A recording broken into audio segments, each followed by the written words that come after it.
हरियाणा में बीजेपी ने चमत्कारी तरीके से सरकार बना ली है, वो भी क्लियर मेजॉरिटी के साथ। और मजे की बात ये थी कि 10 साल की एंटी इनकम्बेंसी के बावजूद बीजेपी को ना सिर्फ रिकॉर्ड वोट मिले बल्कि ऑल टाइम हाई सीट्स मिली हैं।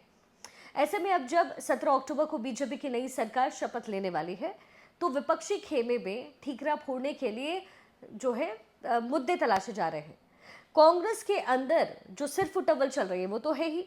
अब कांग्रेस के लिए आंदोलन का इकोसिस्टम चलाने वाले जो हैं उनका फ्रस्ट्रेशन फूट करके बाहर आ रहा है। कौन? गुरनाम सिंह चढ़ूनी की बात कर रहे हैं। खुद को किसान नेता कहने वाले चढ़ूनी ने नतीजों के बाद हुडा पर अपना फ्रस्ट्रेशन निकाला। चढ़ूनी ने कहा कि भाई हमने तो 5 साल बीजेपी के विरोध में और कांग्रेस के फेवर में माहौल को तैयार करने में कोई कोर कसर नहीं छोड़ी, लेकिन कांग्रेस उसका फायदा नहीं उठा पाई। जरा सोचिए, ये वही चढ़ूनी है जो किसानों के नाम पर बीते कई साल से सरकार के खिलाफ माहौल बनाते रहे हैं, प्रदर्शन करते रहे और ये दिखाते रहे कि बीजेपी राज्य में किसान बहुत ज्यादा दुखी है, बीजेपी सरकार किसान विरोधी है। लेकिन नतीजों ने कांग्रेस की ही नहीं, गुरनाम चढ़ूनी के जैसे नेताओं की जो असलियत है वो उजागर की। वो इसलिए क्योंकि हरियाणा खेती किसानी वाला स्टेट है, राज्य के ज्यादातर लोग किसानी से जुड़े हुए हैं। अब अगर बीजेपी को वोट मिले हैं तो जाहिर है कि किसानों ने भी वोट दिए ही होंगे।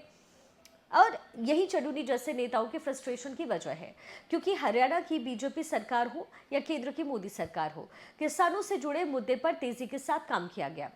हरियाणा शायद प्रदेश का या देश का ऐसा राज्य है पहला जिसने सभी 24 फसलें एमएसपी पर खरीदने का ऐलान किया। यही नहीं, लगभग सभी फसलों की एमएसपी 1.5 से 2 गुना ज्यादा बढ़ाई गई है।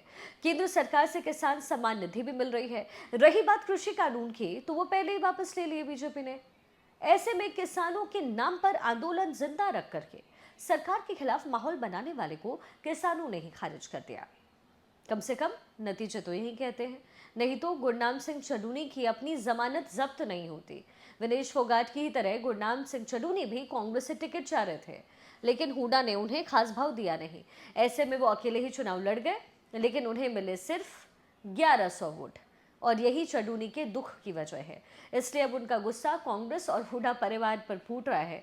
और अब वो ये भी कह रहे हैं कि अगर ऐसा ही चलता रहा और कांग्रेस में एक ही परिवार की मनमानी रही तो हरियाणा से बीजेपी की सरकार कभी नहीं जाएगी। जाहिर है उनका फ्रस्ट्रेशन, उनका दुख समझा जा सकता है। भाई, एक तो इतना ज़्यादा माहौल बनाया, फिर टिकट भी नहीं मिला और फिर निर्दलीय लड़े तो किसानों ने ही साथ नहीं दिया।